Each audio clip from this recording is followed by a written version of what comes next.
What's up, you guys? This is One Classic Gamer here. Welcome to another movie review. This is going to be for Kong Skull Island. Yeah, now I know this movie has been out for like 3 weeks, but since I decided to start doing movie reviews, I figured I would actually review this movie, even though it has been out for 3 weeks.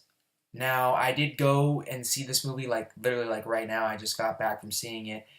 I watched this movie a second time because there were scenes that I missed the first time I saw this movie because I had to step out in the middle of it that I wanted to see, and I missed the end credit scene in this movie. So I wanted to see what the end credit scene was because there's been a lot of hype about it. Now, what can I really say about this movie? Now, first off, I was before this movie even came out. This was one of my most anticipated movies, literally, of this year. I was really getting excited for this movie, and the last trailer really got me pumped for this movie. So, I mean, what can I really say about Kong Skull Island? Well, I will say that in my opinion, I think this movie is leaps and bounds better than the Godzilla movie that we got like 2 years ago. This movie is so much better than that movie. I don't know why people like that movie so much. I freaking love Kong Skull Island, but it's not without its problems, obviously.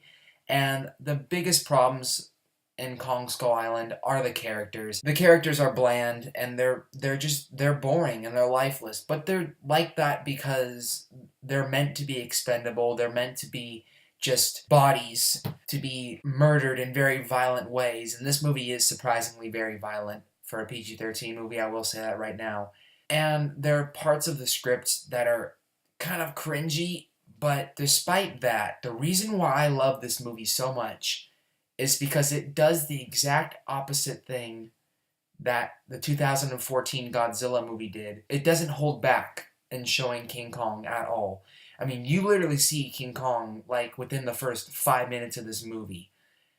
It does not hold back. It is a straight up action roller coaster from beginning to end, and it's perfect. It's so great because I didn't like the Godzilla movie because of the fact that it didn't show Godzilla until like the last 10 minutes of the fucking movie, and you have to sit through all of the character bullshit. This movie is able to balance the characters, give each character, a good moment, but outweigh it with some amazing action scenes. Oh my god, the action was so great in this movie. Like, in Godzilla, it was bad because you had to wait till like the last 10 minutes to see Godzilla, and you have to sit through so much boring character development in that movie. This movie doesn't do what that movie does. It shows tons of monster action. It shows us what we all want to see when we go see a movie called Kong Skull Island. It gives us some badass rock music. It has a good mixture of like Vietnam War movies, and it gives us fucking King Kong too. Now, I haven't seen movies like Apocalypse Now, but if we're talking historically for a second, the Vietnam War is probably my favorite war personally. I mean, I like it more than World War II. Every single time I hear about the Vietnam War, read about it, it just intrigues me for some reason. So, seeing the Vietnam War, which is one of my favorite wars, mixed with King Kong and a badass soundtrack with music like Black Sabbath and Bad Moon Rising and all this other badass music with some awesome action, what more can you really ask for? Really, what more can you really ask for? This movie does everything it should do. Now, like I said, the characters have bad writing, and the characters are not interesting at all, and the writing is pretty bad. The only characters I really cared about in this movie was John C. Reilly, and that's really it. There's no one else I really cared about, but all of the amazing action and all of the crazy scenes with King Kong and badass scenes just outweigh that negative for me. And do you really go to see King Kong for the character development. Like, if you want to see a good King Kong movie with good character development, just watch the Peter Jackson movie. It's about 3.5 hours long, and it focuses on the characters. I actually like that movie myself, but I'm glad that this one wasn't 3.5 hours long. We don't see King Kong climbing up the Empire State Building or anything like that. It's all on Skull Island, which is the perfect setting for this movie.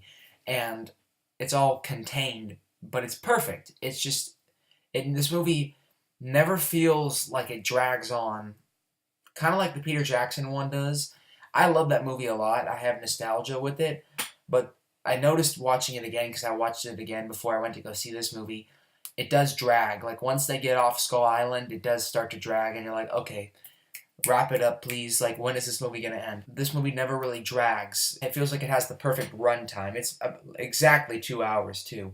So, in the end, I really like Kong Skull Island. Like I said, my only nitpick is that the writing is bad in certain points and the characters aren't that interesting. But it's like when you go to an amusement park, the action scenes are all the fun parts of the roller coaster, and the characters are like the parts of the ride that are like guiding you through it, basically. That's what this movie's characters are like. They're not bad, they're just sort of there. But yeah, that's my only nitpick about the movie, is the characters aren't really that interesting, but the action is so good. The CGI is so good in this movie. Another thing I will say, and this was originally a nitpick for me, like when I first saw this movie, but when I saw it again, it didn't really bother me as much. This movie has a very specific editing style. It's not a bad editing style, it's just a very fast and rapid editing style, and it was hard watching it my first time. I will say this movie is significantly better seeing your second time for a second viewing, because you're able to focus more on what's going on and you can see what's going on. And I wouldn't really say it's the editing. The editing is bad in this movie. I just would have to say that it's the director's own editing, directing style. He has his own unique style of shooting this film, and I mean, I don't hate it. It's unique. He uses a lot of bright colors and has a lot of shots in his movie where these are the type of shots that you would really only see technically in like a comic book or something like that. Like really intense shots of Samuel Jackson like just staring into King Kong's face with fire in the background. Like, he has a very specific style, and I praise it because it feels different. There really isn't another action movie out there like this that feels like this. So the editing style, it's not bad. It's not like shaky or anything. It's not like Resident Evil, the final chapter level bad, but it's a very unique and different style. So it's not your typical Hollywood action style. It's different. But if I had to rate this movie, I'm going to give it an 8 out of 10, which is the same score I gave for Life.